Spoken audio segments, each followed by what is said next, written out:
মানবতাবিরোধী অপরাধের মামলায় জামায়াত নেতা এটিএম আজহারুল ইসলামের মৃত্যুদণ্ডের বিরুদ্ধে আপিল শুনানি শেষ হয়েছে। আগামী ২৭ মে রায় ঘোষণার জন্য রাখা হয়েছে। প্রধান বিচারপতি ডক্টর সৈয়দ রেফাত আহমেদের নেতৃত্বাধীন আপিল বিভাগের ৭ বিচারপতির পূর্ণাঙ্গ বেঞ্চ রায়ের এই দিন ঠিক করেন। সকাল থেকে শুরু হয়ে দুপুর পর্যন্ত চলে এই শুনানি।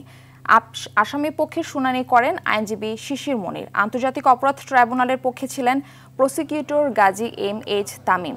শিশির মনির বলেন, সংঘবদ্ধ অন্যায় অবিচারের শিকার হয়েছিলেন এটিএম আজহারুল ইসলাম।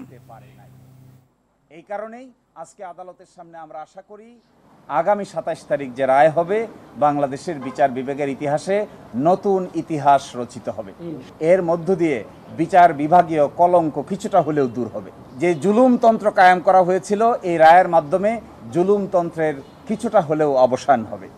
এবং আমরা এটা এক্সপেক্ট করি সিন্ডিকেটেড ইনজাস্টিস যারা করেছেন, এই সিন্ডিকেটেড ইনজাস্টিসের সঙ্গে যারা জড়িত ছিলেন, সময়ের ব্যবধানে একদিন না একদিন তারাও বিচারের সম্মুখীন হবেন।